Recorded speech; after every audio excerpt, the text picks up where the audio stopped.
our panel today. And so we have myself and Tim, and I think Ross is supposed to hop on as well to help you all with any questions you have, any scripts that we can kind of model for you that you may need in the market that we're going into. I know if you've been on any of Dana's webinars, she's talked about us going from a speed-based market to a skill-based market. And it's not necessarily who shows up first, it's who has the best skills. And so part of that is your scripts. I feel as though, and it's a part of your scripts, your presentations, your listing and buyer presentations are going to be more important than ever. And so we will start with, you can put any questions in the chat for things that you'd like for us to cover. And Mr. Tim has a whole stack of scripts there. So I will stop talking, Tim, and let you share what you'd like to share. Yeah, one of the big things that I see is we were talking about a shift, the market conditions changing, but we got to define what a shift is. And what I'm kind of seeing is, obviously there's higher days on the market, there's interest rates are up. I don't think inventory levels are kind of constant. I'm not seeing a whole bunch of houses flooding the market and just sitting and sitting and sitting. But I think the big scripts we have to have are regarding buyer reluctance, just drawing in the offer. I think buyers have fear right now, and fear of making the wrong decision. So one of the things I've been doing with a lot of listing agents is, hey, go, trying to draw in the offer. Hey, go slow, make the offer. One thing I say is I promise. So when I have a listing, when I'm talking to an agent, I promise you, I will always, always, always get you a signed counter offer. And I even say, I don't care how low or what the terms are, because so many people are I just did one. It was a very questionable house. I dropped the price, just 70,000, started at 6. And you could just see the buyer reluctance to draw on that offer. So, one came in low, but we got pretty close, but then the next one worked. So I've been using that a lot with buyers agents, telling them, hey, I promise you, you get a signed response. Regarding a lot of these price reduction discussions, with sellers, I tell them after so many days, 14 days even, there's really only 5 things you can do when a house isn't selling. You can do nothing, same price, same whatever. You can quit. You can rent, you can stop selling. Normally you don't talk about this till 2 or 3 months in the market. You can change realtors, and I'll sort of make it funny that 6,000 of my competitors can endorse that option. Or you do the 2 things that matter. You substantially change the house, which is painful because you're on the market and you need time to do it, and the money and the inclination, or you can substantially change the price. And that usually means 5%. I hate to say it, sometimes 10%. But usually when houses are not selling, it's usually a condition issue. It's not as much the price. It's like the house just isn't good enough. And I think what happened was, in this definition of a shift, the biggest thing that I see is in the past, say, 2-3 months, that euphoria has worn off. It's gone away. Ever since interest rates start rising, that 10% premium just isn't there anymore.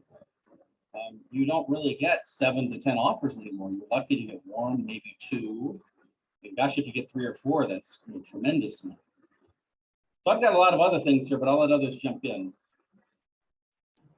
So my conversation with sellers is that I'm going back to the old, and some of you may be newer to the market and may not have heard these things in the past, but one of the things I always said to folks was, if you have 10 showings and no offers, or you're on the market 2 weeks with no showings, then buyers are rejecting your house and we need to make an adjustment to price. The hope is that they've already gotten it in the condition it needed to be to get to the market. And so as long as the conditions there after 10 showings, you're being rejected by the market, it's time to make an adjustment. The other thing is, you're going to need, during a shift, meaning it's shifting from interest rates are shifting, inventory days on market is shifting, there are more houses coming on the market and there are fewer buyers entering the market, thus the less multiple offers. Comps in a shift for a listing look different. And Gary just talked about this at MegaCamp, the 555 CMA. And you're going to want to do this CMA differently now that we're in a shift, and you're going to want 5 solds, 5 pendings, and 5 actives. And the importance of that is you can see the trend of the solds maybe got 10 offers and went way above asking. The pendings, if you can find out any information about how many offers they had, that's great. And then the actives and how long they're sitting, so that you can price yourself appropriately with the actives so that you're not sitting. And the old script I used to use is, and I say it's old, it's tried and true, is that you're entering a beauty contest. And in order to be the winner, you have to be the prettiest and the best priced so that we attract the buyer first. And if you overprice, you're simply helping your competition get their home sold. And so that's the script I use when I'm pricing properties and when I'm going through my CMA. Those are the things that I do. And Ross, I see you. If you want to talk about, we're just talking about some scripts with maybe price reductions, how to get those if you want to pitch in. I apologize for hopping on late. I had some computer issues. I think I hopped in at the end of what Tim was saying. I mean, most of the time, if it's not compelling, it's not selling. Like that's what I tell my clients all the time right now. Like if you're looking at everything that's active on the market and we're not compelling in that price range, then it's not going to sell. So I typically lean in on 2 things for me, and that's either price or condition. I think that's what Tim had said. And normally I kind of lead into the conversation saying, you know, like there's 2 things that we can fix on your house in order to get it to sell. And one of them is price and one of them is the condition. I know you guys don't have a whole lot of funds to be able to sink into the house. And we also don't want to pull it off the market in order to do some of those repairs. So would it be easier on you guys if we were to reduce the price to give someone else the flexibility to make those repairs on their own? Or would it make more sense for us to be able to do those repairs, take it off the market and get it to where it's actually compelling? Because I normally go back through all the feedback and I'm saying X, Y, and Z are really holding us back right now. And these are the main things. But I also do a lot of the new construction and investment type of real estate. So I have a lot of connections in the construction industry to where I will normally try and get them estimates on what those things would actually cost. And I actually have a couple of handymen that I keep employed to be able to take care of inspection stuff and stuff like that, to where they can actually knock out those jobs for them for a little bit of a better price. But at the end of the day, if it's not compelling, it's not selling. And if you're not compelling, you're not getting that price reduction. If you don't know your stuff, they're not going to listen to you. Like, I mean, that's realistically all I have on the first question. I mean, otherwise, I feel like I could go through all of the bullet points at once, just because like it's kind of a loaded question. And whenever you're fighting people's emotions with logic, you can't do it. You know what I mean? Like you have to fight emotions with emotion. And if you're not able to take them through that pain and show them the pleasure that they'll get from it, then you're just fighting a losing battle. I mean, like there's no other way to put it, honestly. And that comes back to motivation. So asking questions and reminding them, you know, when we listed your home, just remind me, let's talk through your motivation. You wanted to get to Tennessee to be closer to your grandkids. And how important is that to you? And that's going back to fighting emotion with emotion, as Ross just said, and making sure you're tying their decisions to the emotion that made them list their house to begin with. So that's really important. And if the feedback is saying the condition sucks, but they're not willing to fix the condition, don't harp on them about fixing the condition, because all you're going to do is you're fighting emotion with logic, and it's simply going to drive a wedge between you and your clients. And whenever it does come time to get that price reduction, you're not going to get it. They're going to rescind your listing and they're going to list it with somebody else. They're going to list it at the price you recommended. And guess who's going to get the commission? Not Right. you. So let me add on one thought. Many times, and this is a little bit controversial, but many times we have a listing, this is on the front end, we may have a listing presentation. And one thing you can do is you can send the seller here's the picture, everything for sale, all the relevant ones, for sale, in contract, sold. You can send them all kinds of data, including the photos, and say, before I get to your house, I want you to critique this. I want you look at the photos, tell me what's good and bad about the photos, the houses, the days on the market, the color, the condition, anything. They won't have that much to say, okay? Then when you get there, the expert, oh, you can get into anything. You can talk about dated this and oak cabinets and brass this and eight this, and you could just can't, because especially if their house has a lot of those issues. Now that's a pretty blunt conversation on the front end, but at least it's going to set the tone that, hey, here's the issues with your house. And if you don't want to fix them or change them, then the price has got to be the wow. If the house isn't the wow, if that's not the compelling reason, if the house is just blah, then the price better be really wow to get it sold. Otherwise, you're going to run those days on the market. And days on the market is the cost of being wrong with the seller. And I've kind of tried to equate it sometimes to say, look, every 3 or 4 weeks you're on the market and it's not selling, it's ultimately going to cost you 1 or 2% of back end sales price. You just don't get to, you know, when you have buyers, gosh, they look at houses now, if they're on the market 3 or 4 weeks, what's wrong with it? And it's almost like they're afraid, like it's got to come down 10%. And sellers really need to know condition is a huge thing. Now, once you're on the market, you know, then the problem is, gosh, getting contractors on the front end or getting contractors at any point can be difficult sometimes, just delays and things. Gosh, I've been waiting for 3 months on this one to bring it on the market in the 800s, still working on it. And that's one of the problems with our industry now is just the timing. A guy in my team, Bob's been remodeling his 2 houses, and it's taken forever just because of getting people, delays with, you know, parts and materials. And that's one of the things we realtors face is a problem. We want to get the listing, we want to put it in the market, let's go, seller's ready to go.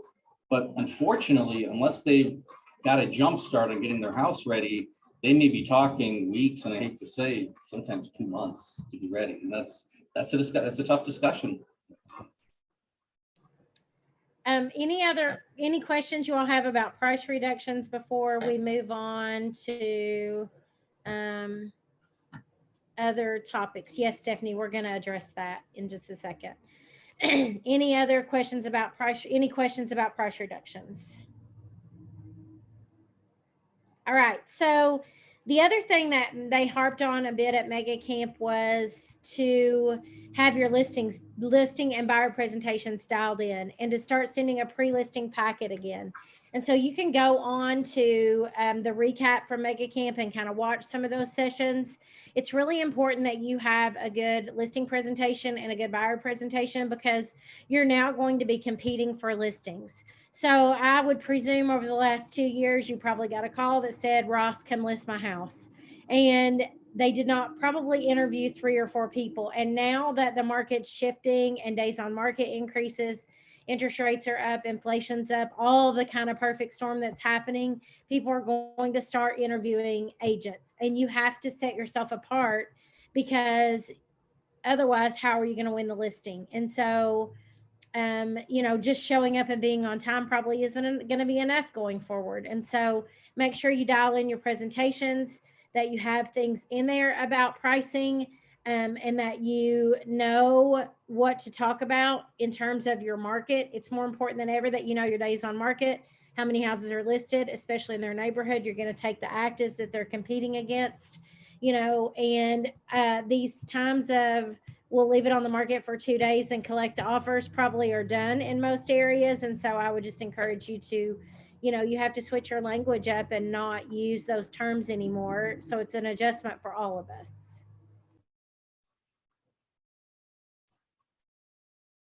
Is there a question you want us to answer, or do you want us to just hop in? Just hop in. I mean, I'll just throw a little blurb out there. I mean, this is me personally. My listing presentation has not changed.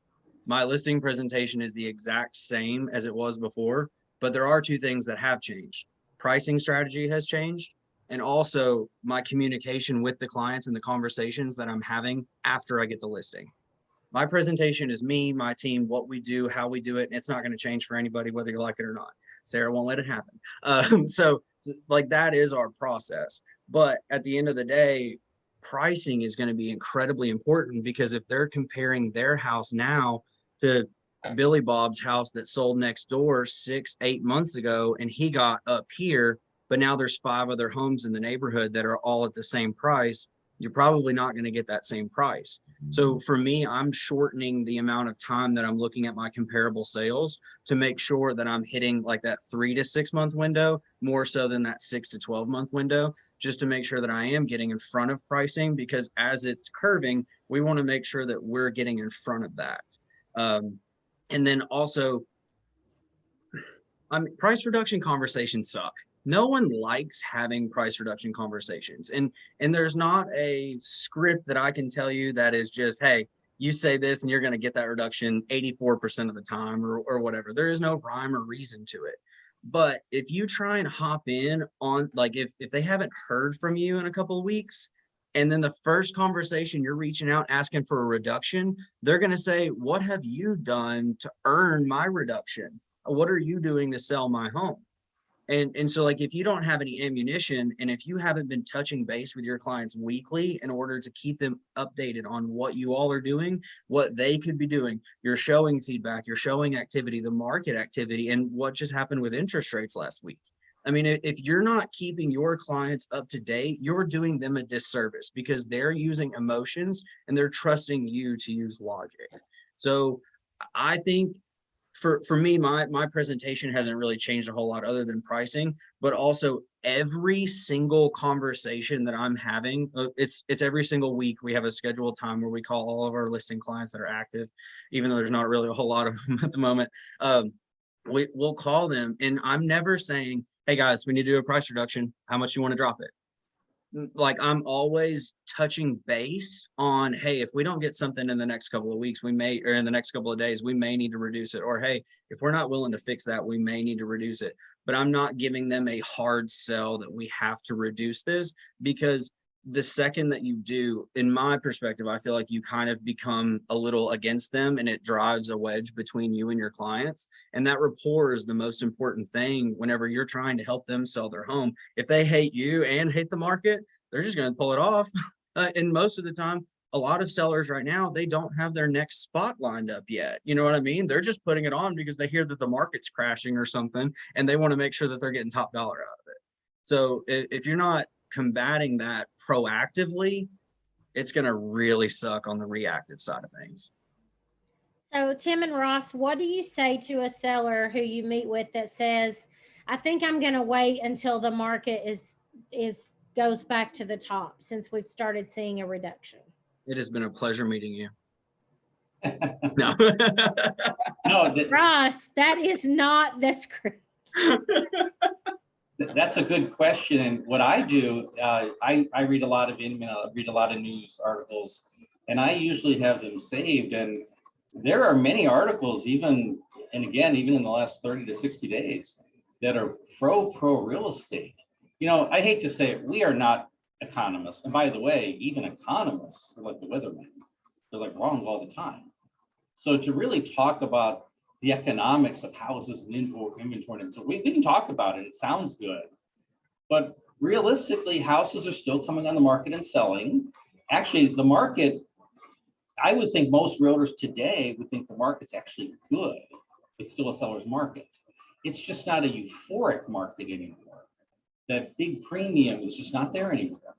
Now, you know, if we see inventory levels really creep up, and lots of houses days on the market creep up, yeah, then it's going to start shifting to a buyer's market. But until you see inventory levels probably double or even triple, we're not in a buyer's market. We're almost like in a stagnant market right now, that it's just this buyer reluctance to buy, and yet we have to deal with it. You know, Ross said one good thing. He's kind of pre-selling the price reduction, which is very smart, rather than hammer them right now today. Hey, drop your price. You just kind of talk about it. When you're giving feedback to a seller, you may have to drop the price. You say it a couple times so it sinks into them a bit. But I think in general, as we get, and maybe it'll change. Maybe it will become a buyer's market. Maybe there will be thousands and thousands and thousands of listings just come on the market and sit. And yeah, then we may have real price depreciation. But I'll tell you what, I had two articles from, gosh, it was probably 2 months ago, where 29 of 30 economists working at Case Shiller, they were optimistic on the market, like going up still.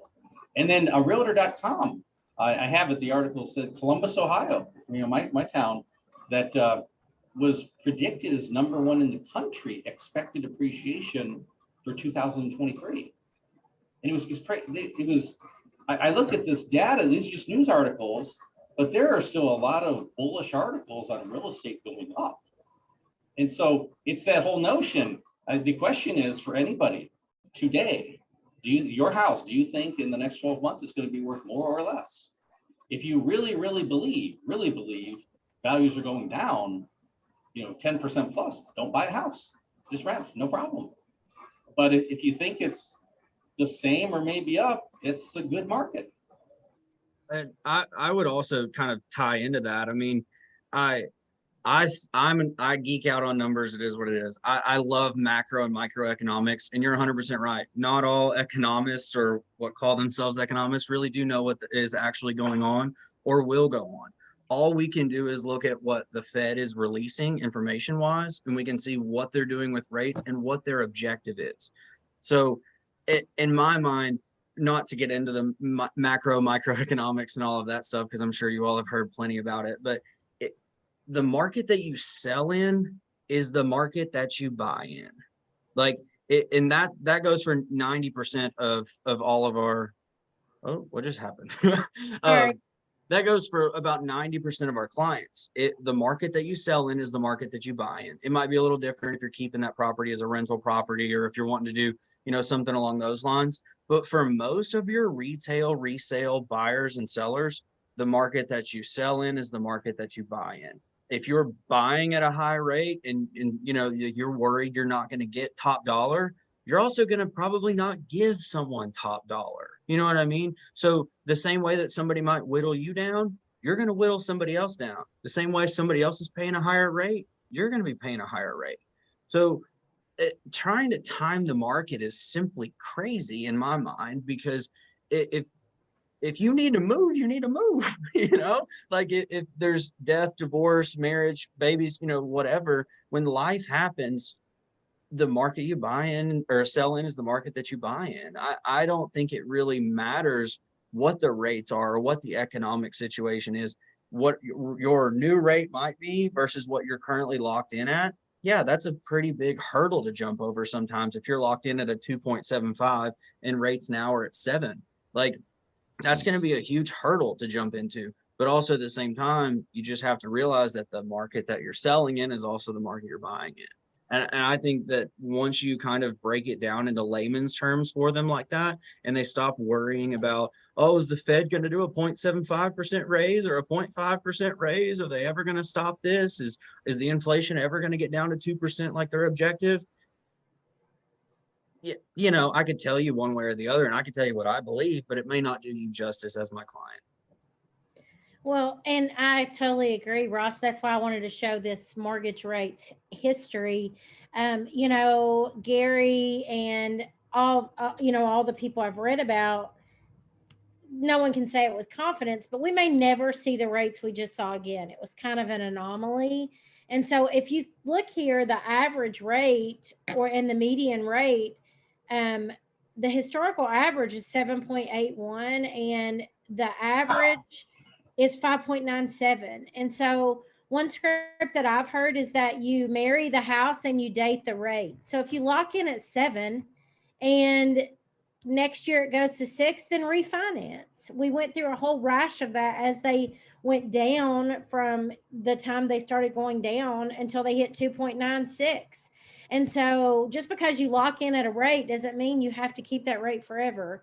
And to Stephanie's point, lenders now are starting to offer 2-1 buy downs so that your first 2 years, your interest rate would be lower so that it eases the pain of the affordability of getting in your house. And at some point, sellers may have to offer concessions. And if you're the listing agent, that may be a concession that is really good to offer, is that if you're having trouble getting buyers to bite on your house, maybe you should offer a rate buy down. And so that will ease the pain of the rates being higher. And so I think that also you have to ask people, what is the value in you waiting? You know, so if you want to sell your house and buy and, oh, I'll just rent it and wait. Well, what's the value in waiting? Or if you really need to move and you're going to wait because rates are 7%, how does that benefit you? And if your house is going to be worth a little more, you're obviously, we don't know, but it's expected 2 to 6% appreciation in our area in central Kentucky, going back to kind of a normal appreciation. Well, your new house you're purchasing is also going to appreciate. Again, you're selling in the same market you're buying in. And so really people who are waiting because they're scared or because the rates spiked last week, it may not be a benefit for them to wait. One thing I'll say too is I deal in the high end, but for agents who deal with FHA loans, any listing you get, you need to ask your seller, do you have an FHA loan? And I believe most of those are assumable. Now it might require a pretty big down payment to fund the differential, but that may be a big windfall because some of these FHA limits total very high. And if people have that 3% flat that's assumable, yeah, so I guess in going in a listing presentation, just either look it up or ask them, do you have an FHA loan? I believe they're all assumable. I'm not positive on that, but I believe they are. One other thing, there was one question about when you're competing for a listing, okay? What can well, I think you need to shine. One thing I've done, probably 10 times a year, I will actually offer to pay for it a pre-listing appraisal up front. Now, before you start paying for appraisals, $350, $400, understand it's not really that important what value the appraiser actually comes back with. What's really important is being able to discuss all the inputs on the appraisal, seeing all the adjustments. So looking at the value, the dollars that the appraiser assigns to the differentials for lot or square footage or basements or views or whatever. And you'll start noticing that, it's interesting, our industry, real estate industry, we do not really use appraisers on the front end. Now the relocation industry does historically, okay? Our industry, and maybe because it's black and white, all right, so maybe because appraisal is a very objective black and white business.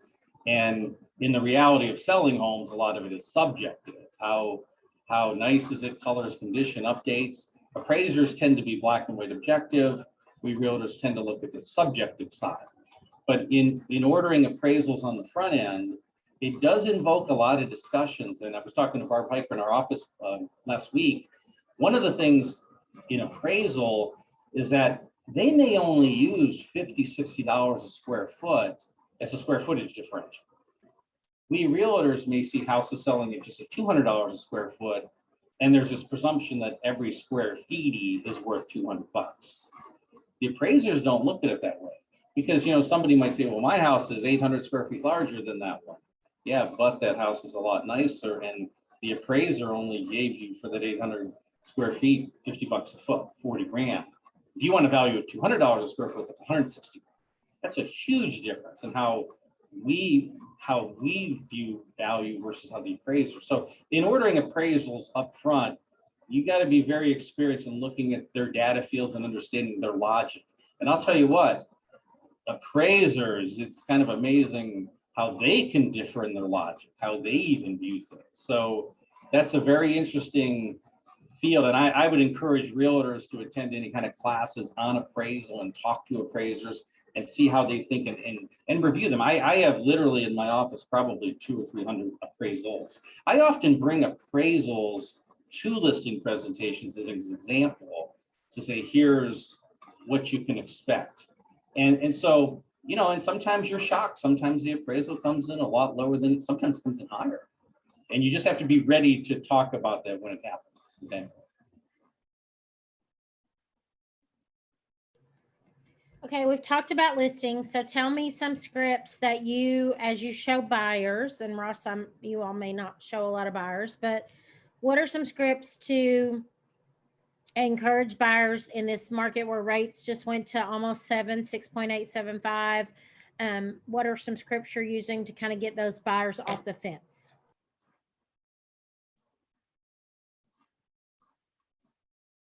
Well, I still work with a lot of high-end buyers, and I'm always just encouraging them, hey, I believe values of homes will continue to appreciate, even I hate to say 2 or 3%, but an $800,000 house at 3% is $2,000 a month, $4,000 a year. So as long as you can talk about, hey, the values are stable or increasing, now you're just talking about the cost of the money. And if the cost of the money today is 6.5%, so be it. It may change, it may go up, it may go down.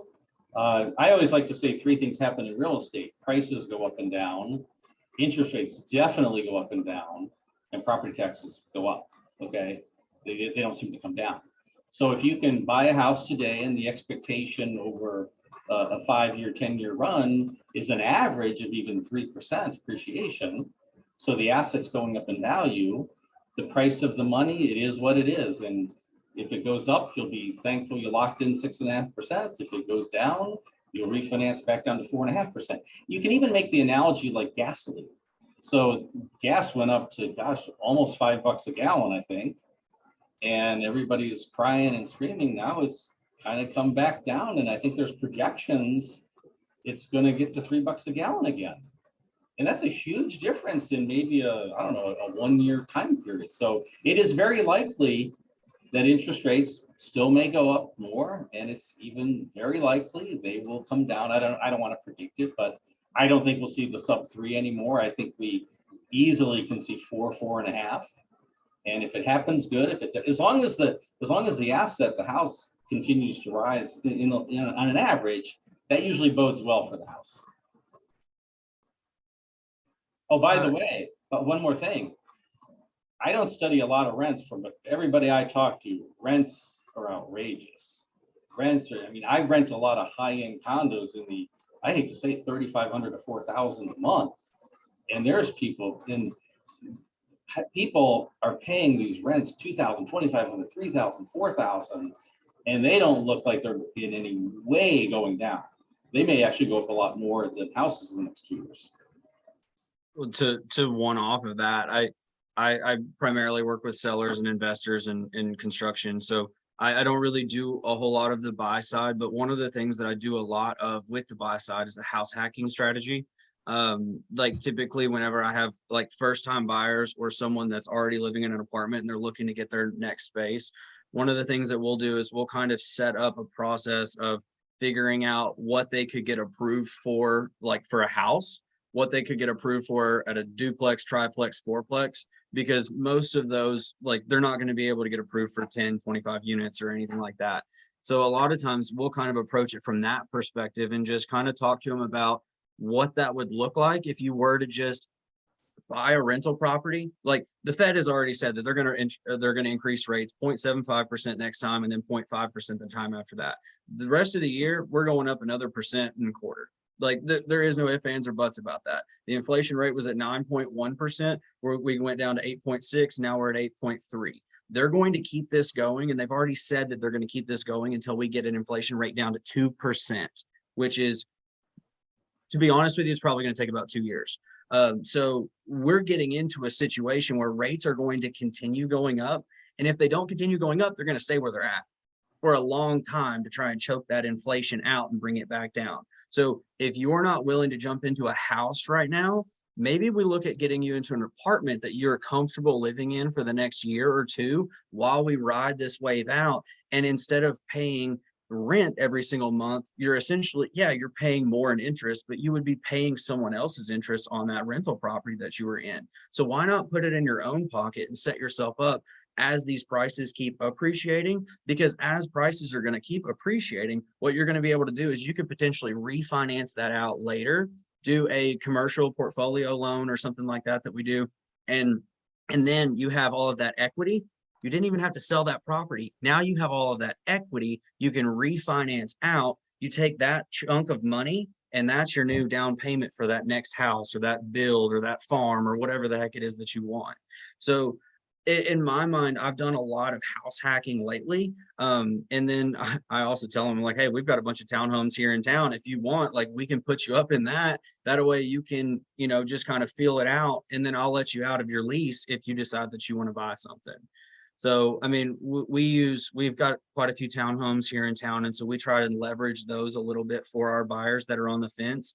And typically, if they do move into our apartments, they end up figuring out pretty quickly that they're either going to buy or they're going to house hack, but most of the time they don't really sit around and wait on it. And if they do, it does benefit our other business as well. I don't know if that really answered the overall The question, but creativity is amazing, because that's what I typed in the chat. As realtors, we need to be consultants, and you just showed how being creative is really helping your people. And so I think that's super important. Also, just know that as these interest rate adjustments happen, it is going to set you apart, that you're calling your buyers and saying, hey, it's time for, rates went up today, the Fed raised rates, it's time for you to reevaluate your approval with your lender, because I can promise you other agents are not doing that. And so it's just really important that as things happen, the Fed raises rates, interest rates adjust. If you don't have a good lender that's sending you that information, every time rates adjust, I have a lender who sends me a video telling me Kentucky Housing or rural housing or VA products raise the rates to this. You have to know that information so you can pass it down the pipeline to your buyers so that they're aware of what's happening. Because if they were approved at 6 for 200,000, at 7 they may not be approved for that. So just make sure you have all your ducks in a row and you're passing along that information and being a consultant to them.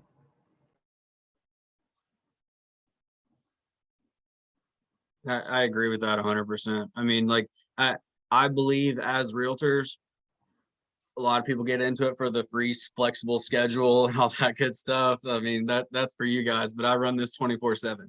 And I genuinely believe that your clients are trusting us to have a minor degree in microeconomics and a master's degree in macroeconomics. Because at the end of the day, if we don't know what we think is going on, how are you going to motivate anybody else to be able to make a decision?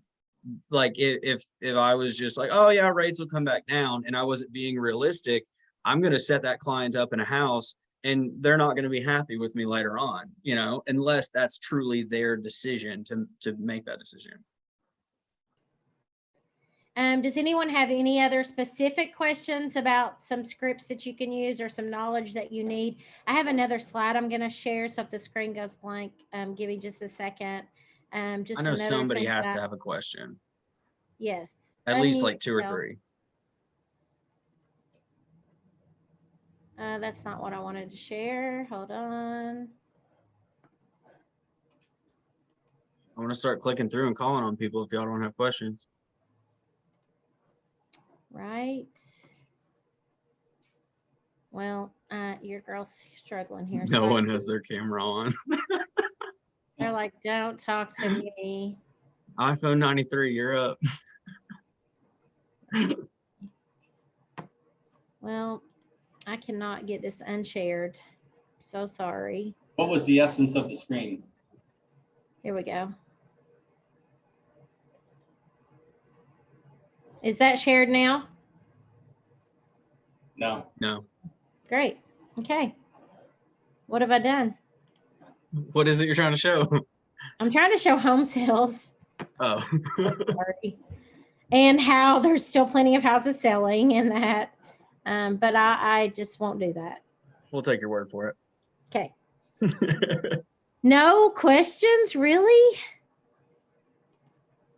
Any other things we can help you with? Now, I want to know, like, I guess what the most important thing is, like, that what's the most important question that you feel like you're getting asked pretty consistently, that if you had like any direction in how to have that conversation at all, it would be super beneficial. Like, I think that would help me, because as a listing agent, I want to know what buyers are facing. That way I can combat that on the other end. So if I see one house hacking question. Okay, so is what you're describing, sorry, now it's gone. Is what you're describing basically buying a multi-unit property and living in one of the units and renting out the others. Long story short, yes.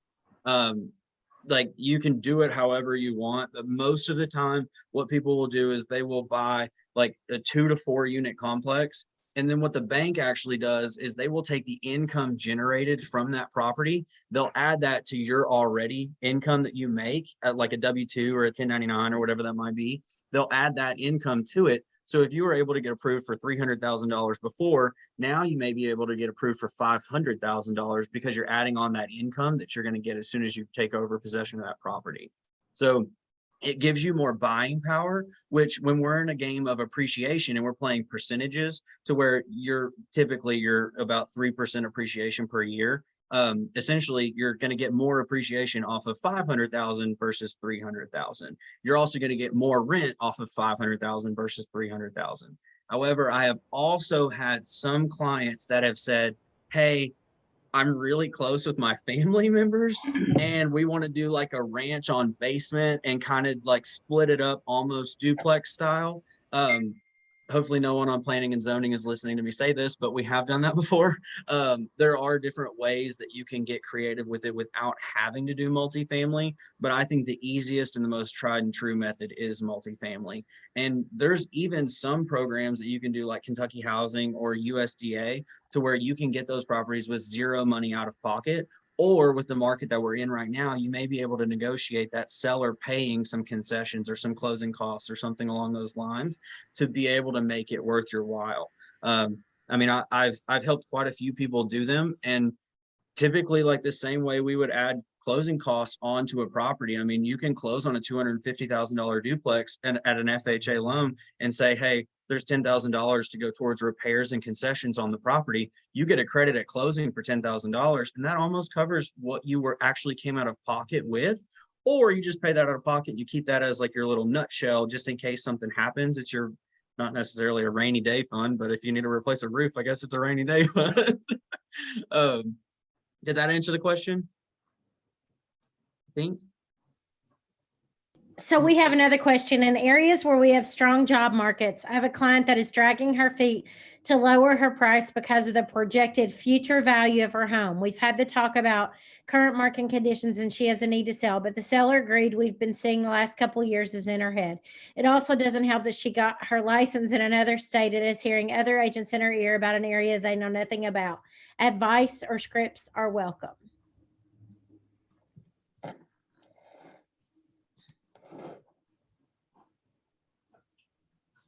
That's a loaded one. I don't even want to touch that one. Yeah. Okay, so my thought is, and I'm not saying you haven't done this, but this is just to answer the question the best we can, since my two counterparts here left me high and dry, and I'm the moderator. I got you after you're done. I would go over what's active, what's pending, what's sold. You have to show somebody like that statistics. So she's in the market in her mind that was 2 years ago or a year ago, and things have changed. And I would agree that seller greed has become a giant problem, and you have to educate them with raw statistics. And I think if you haven't done that, or if you haven't, maybe she didn't listen, it's time to have another meeting and give her just the stats of your local economy. And tell her you appreciate that she has colleagues in another state and every market is very macro, and that you have to go with what's happening in your area. Sorry, Alicia, you just said something else. I'll add on to that, that if the house in question is not getting many showings, then the market is just viewing the photos and online and saying the house is worth it, and so for price. Now, if you are getting a lot of showings and no offer, well, then it's a condition issue that either way, the market is telling the seller the house is not worth that current listing. In fact, the market's actually telling the seller the house isn't worth within 5% of that current price. And that's one thing I've always said is that, oftentimes realtors are, pretty bad at getting the initial price correct, but getting those price reductions deep enough. And I like them at 5%. And these little 1% and 2%ers typically don't do it. It's usually 5% plus to really to really put some oomph behind it. And so again, if it usually comes back what Ross says, it's a price or condition issue. I usually like to get after condition first. But again, for those sellers that want to argue and look back, even 6 months ago, 9 months ago, when that euphoria was out there, we just have to get good at telling that that's worn off. By the way, that same person, when they go to buy a house, the same thing, they're not going to be competing against 10 other people. It's Right. usually none or one. Also, it's a stigma. I'm sorry, the stigma in a buyer's mind once there are a number of days on market, Alicia. So you can tell her that the longer it's on the market, the lower her price will be. And so she can beat that by lowering her price to match other homes on the market, or she'll have to reduce it even more as days on market lengthen. I'll add on, sometimes sellers think, well, geez, Tim, if I go to that price, 50,000 less, that's way too low, way too low. Well, the truth is, if you go to that price, if it is way too low, the market will bid it right back up. That if it's, and a lot of times what happens is you drop the price 20 or 30 grand and it still won't do it. So this notion of that listing price, it just has to be good enough to draw the offer. And hey, if it can draw 2 offers or 3, certainly will counter one over that price. I also think it depends on who you're talking to. So I don't know this person from Adam, but from the years of experience that I have, there's typically 2 types of people that are giving you that objection. There's the type A that numbers, statistics, facts works all day, every day. You're fighting logic with logic because engineer type personalities are very logical people. Then there's not necessarily, basically everybody else. And so like any of y'all have kids, like how do you teach a kid how to do what you want them to do? Typically you ask questions and talk about why. You don't go straight at them with, no, don't do that, because then they're going to say, why? But if you talk about the why and you actually ask questions that help them solve their own problem, everybody wants to fix problems. We're all fixers. Like that's what we do. But if you know appropriate, like people say it's scripts or it's like one-liners to get a close or whatever, always be closing. I think scripts are simply questions that get you and your clients to the goal that you both want at the end of the day. You want to get paid, they want to get their house sold, and that's what we're going to do.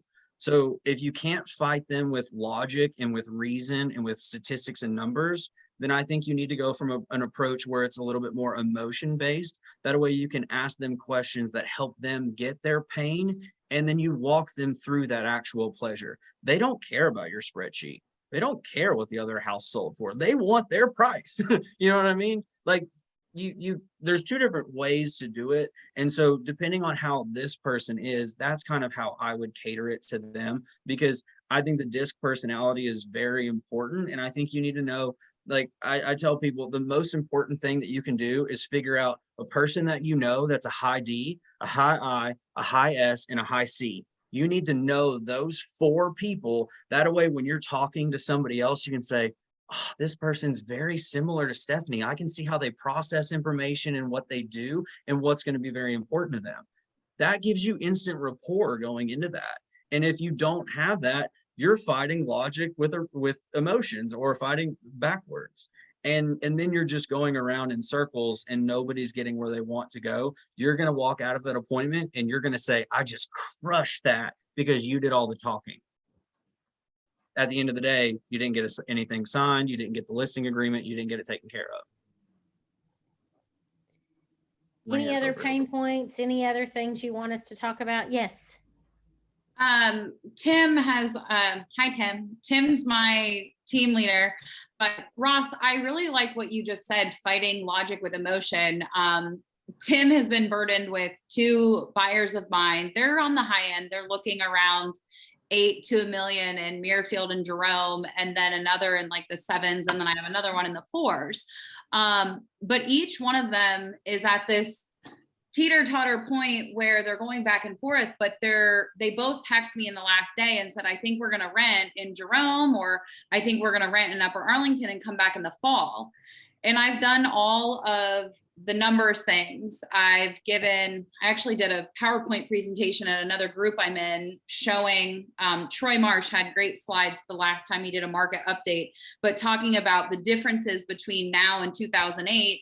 And Tim will attest to guiding me that, we can be economists all day, but at the end of the day, the market's going to do what it's going to do.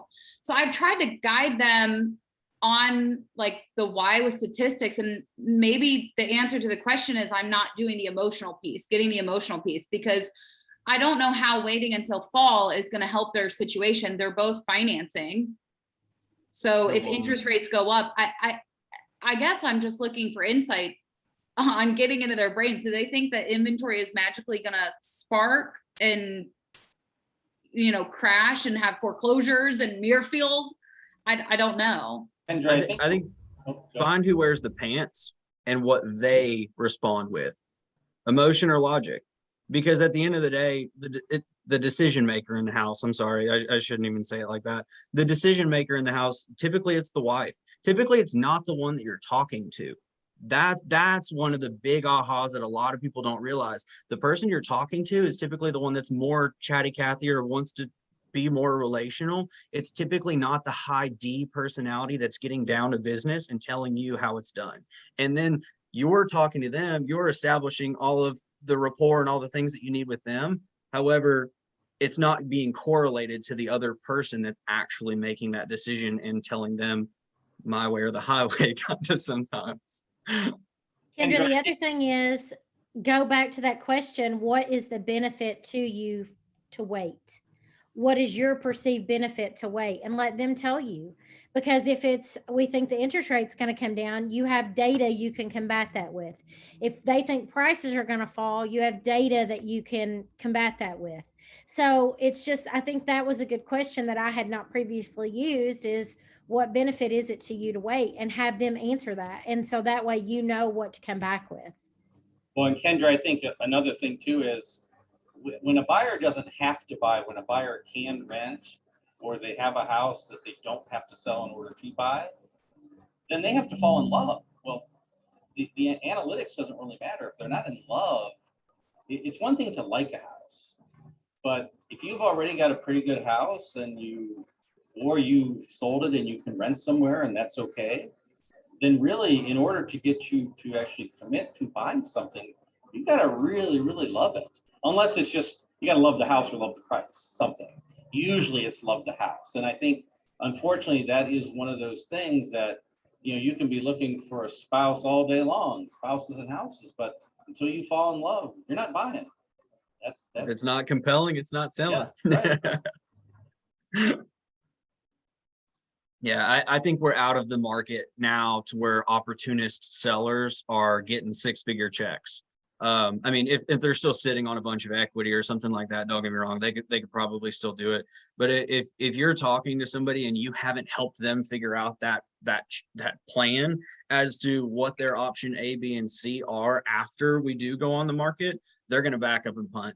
I've actually personally done that. I did that earlier this year in April. I had a seller that was an opportunist seller, and I said, all right, let's do it. And we did kind of like a reverse contingency type deal. And I thought I was the bee's knees because I talked him into being able to figure out that would be a good option. And until I realized that he was exactly the way Tim was describing. He wasn't falling in love with anything. He loved what he had, and he really had a good setup. So if I'm shying away from those fierce conversations at the beginning, it's just going to cost me time, money, energy, and effort on the back end. And I don't have a whole lot of that to spare all the time. Anybody else have a scenario or anything they want us to go over or talk about that we haven't? And if not, we'll wrap up. So one of the things on here, this is just a me strategy. This may not work for anybody else. I'm not sure. But you may be able to work with one of your investors to make it work. But I do still have some opportunist sellers. We own quite a few rental properties in town that we've bought, and just we use those as leverage a lot of times for our business, to where if you're an opportunist seller, yeah, we're not doing a reverse contingency where you can back out scot-free, because no one's going to agree to that. But if we can do a 60-day closing period to try and find you another option, and if not, we have a townhome that's waiting for you guys to rent until we do find that option. And if you guys do decide to find something 3, 4, 5 months from now, I'm not gonna charge you the full amount of the lease, or void your deposit or whatever. I'm gonna work with you because you're working with us essentially. So that may not be something that somebody could do just getting started, but I think you could probably partner with somebody that you could probably find some mutually common ground where it's a win-win situation for both of you guys. One thing that I will say that's rather unfortunate about that is sometimes like last month, I had an apartment that was left open all month because I was waiting on one of my tenants to move in, and they found something at the very last minute. At the end of the day, they bought a $500,000 home. It's not a big deal, but it would have been nice to have an extra month's cash flow.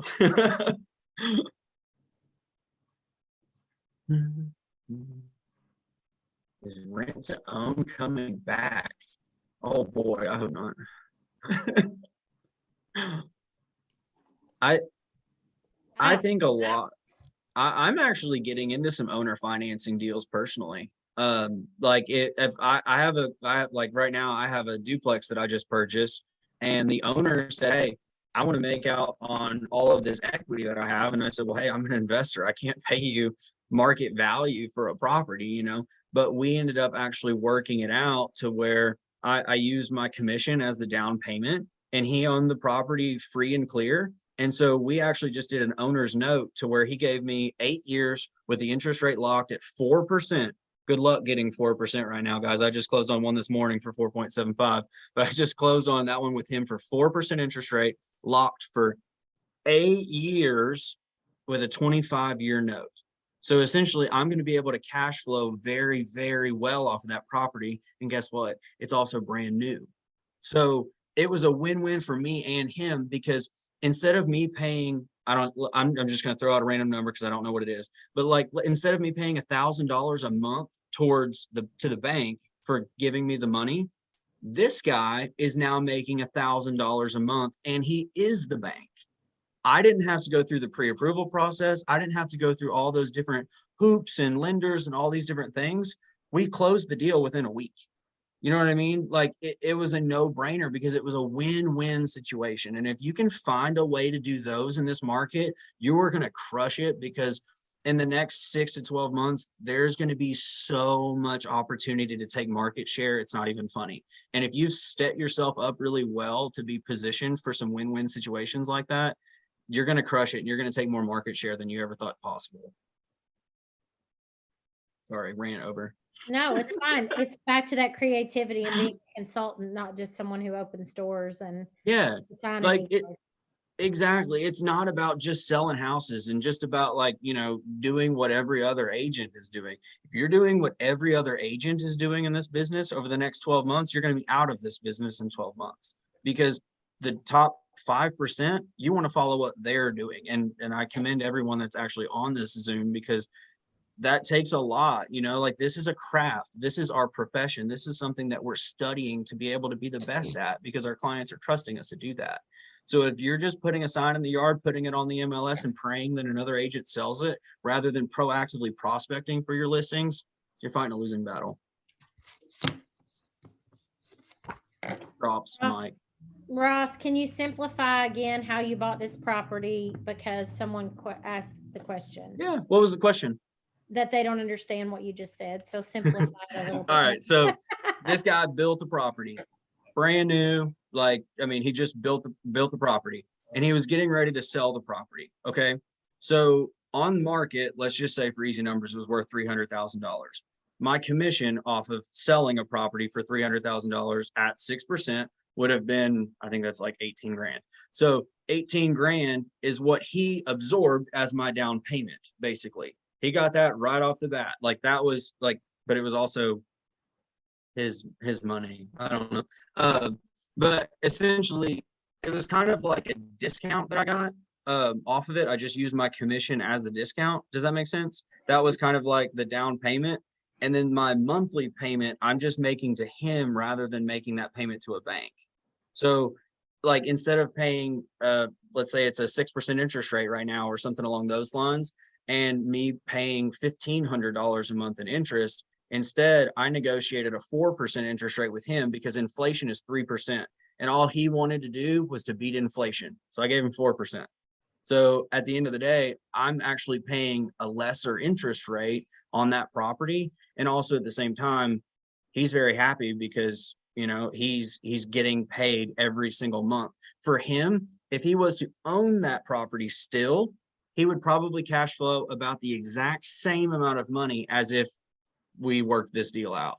So either way, he's making either rent or interest, but rent requires a lot of work, a lot of repairs potentially, and a lot of other hoops to jump through along the way. So for him, it was a better route to just take the interest approach versus having to go through the entire process of being a landlord and being a property manager and putting tenants in that property and making sure he was getting market value and dealing with turnovers and evictions and all that stuff. That makes sense? Did I answer that question?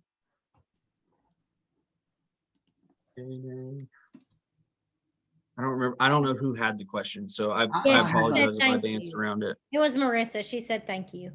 Okay, cool. All right, guys. I our say, time is if y'all up. want to talk about owner financing, call me or text me or something, and we can figure something out. I love to help you guys, and investing's where I get my juice, anyways. Ross, what's your email? It is my first initial R, my last name Cummins, CUMMINS 5@gmail.com. Don't kill me for not giving you my KW email, but it is what it is. Just shoot me a message if you guys are interested in that space. That's for the most part what I do. All right, great. Thank you guys so much, and I hope you have a great day. Adios. I don't know how to turn this on. Everybody got it. In meeting for all.